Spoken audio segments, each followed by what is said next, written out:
الحقيقة في البداية أنا أود أن أتوجه بالشكر الجزيل لأخوي الفاضل مستر أسيل وكل الحضور الأخوة الذين حضروا في هذا الوقت البارد أثناء تساقط هذه الثلوج.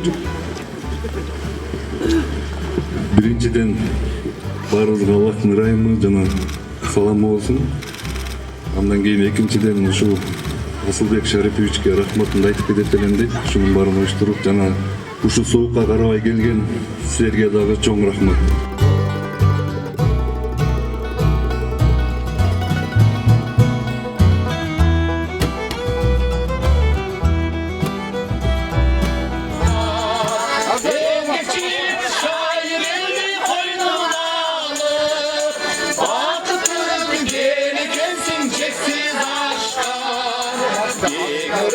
Altın yerim kara olacak.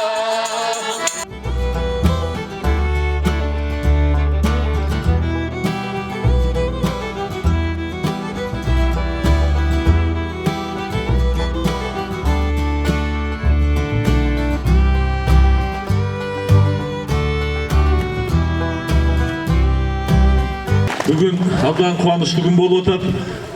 Şu çoğun kompleksini açıp atağız. Buna girmeyenler keyin girip görse olur. Bu jerdечи zaman bak.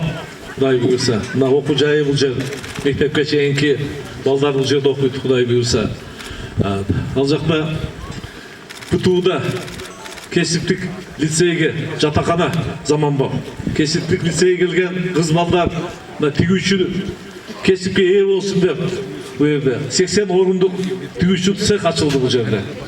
Bu yerde sizlerin baldarınızlar okuyun, жатат, kesipke eğe olur bu жерге. Zaman bap, şu imanаттарды Kuday buyursa bugün kabul alып atабыз. Биздин Дари Мырза sizlerge bugün elge tapşırıp кетип атат.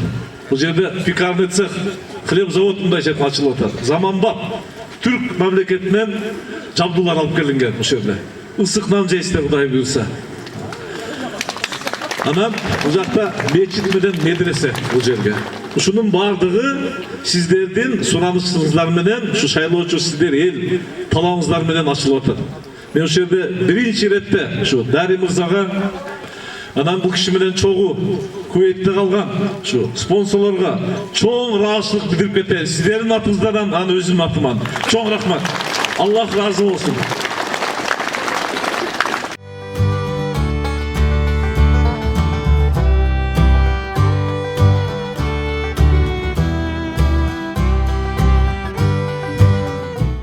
Ушул өзүбүздүн кулунубузду Жаксатанын уулу ар тараптан акыл эси жеткен депутаттык эле вазифасы эмес инсандык ар намызда эл үчүн кызмат кылган Асылбек Шарипович Кудай таала өмүрүңүзгө береке берсин.